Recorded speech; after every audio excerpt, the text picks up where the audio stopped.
Welcome to மொஷேஸ் கில்லாடி kitchen. வாயில் போட்டதும் மெல்ட் ஆகிற மாதிரி சூப்பரான ஒரு கீ கேக் தாங்க நம்ம இன்றைக்கி பார்க்க போகிறோம். இந்த கேக் வேகும் போதே வீடே கம கமன் இருக்குங்க. இந்த வாசனையே நம்மளை சாப்பிட தூண்டும். அவ்வளோ சூப்பராக இருக்கும். சின்னவங்கள்லேருந்து பெரியவங்க வரைக்கும் இந்த கேக்கை கண்டிப்பாக விரும்பி சாப்பிடுவாங்க. டேஸ்ட்டுமே அவ்வளோ அட்டகாசமாக இருக்குங்க. ரொம்ப ரொம்ப ஸ்பான்ச்சியாக இருக்கும்.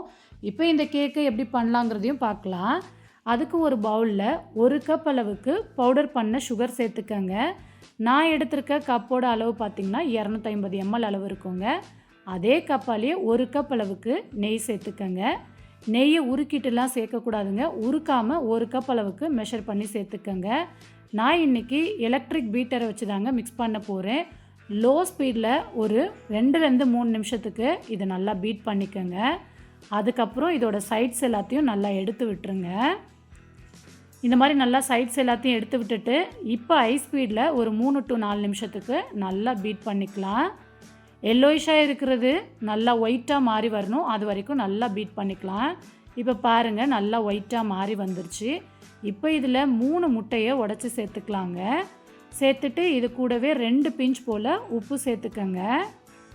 கூடவே வாசனைக்காக 1 டீஸ்பூன் போல் வெனிலா எசன்ஸ் சேர்த்துக்கங்க.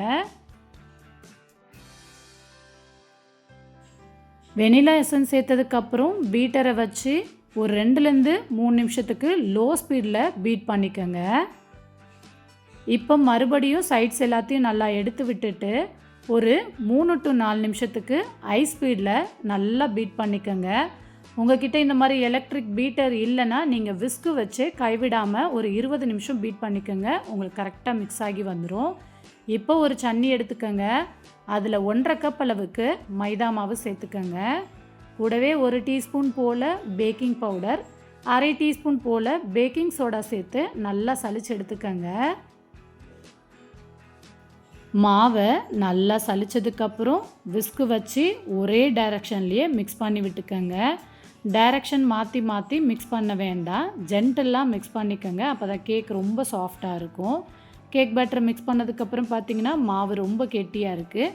இதில் நம்ம பால் சேர்த்துக்கலாம். 1/2 கப்புக்கும் கொஞ்சம் கம்மியாக காய்ச்சி ஆற வச்ச பால் சேர்த்து மறுபடியும் ஒரே டைரக்ஷன்லேயே நல்லா கலந்து விடுங்க. இந்தளவுக்கு கட்டிகளே இல்லாத மாதிரி நல்லா மிக்ஸ் பண்ணி எடுத்து வச்சுக்கோங்க. அடுத்து எந்த பாத்திரத்தில் நீங்கள் கேக் பேக் பண்ண போகிறீங்களோ அந்த பாத்திரத்தை நம்ம ரெடி பண்ணி எடுத்துக்கலாம். நான் ஒரு கேக் டின்னில் பட்டர் ஷீட் போட்டு எடுத்திருக்கேன். அதில் நம்ம நெய்யை நல்லா அப்ளை பண்ணிடலாம். எல்லா பக்கமும் நெய் நல்லா அப்ளை பண்ணி விட்டுருங்க.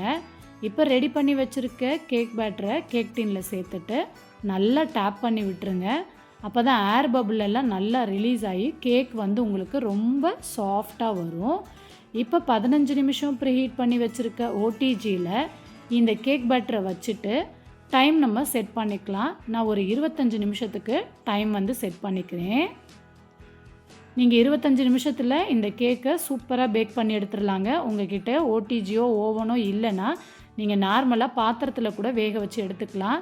ஆல்ரெடி ஓடிஜி ஓவன் இல்லாமல் எப்படி கேக் பண்ணலாம் அப்படிங்கிறதுக்கு நான் வீடியோ போட்டிருக்கேன். அதோட லிங்க்கை ஐக்கானில் கொடுக்குறேன். தேவைப்படுறவங்க செக் பண்ணி பார்த்துக்கோங்க.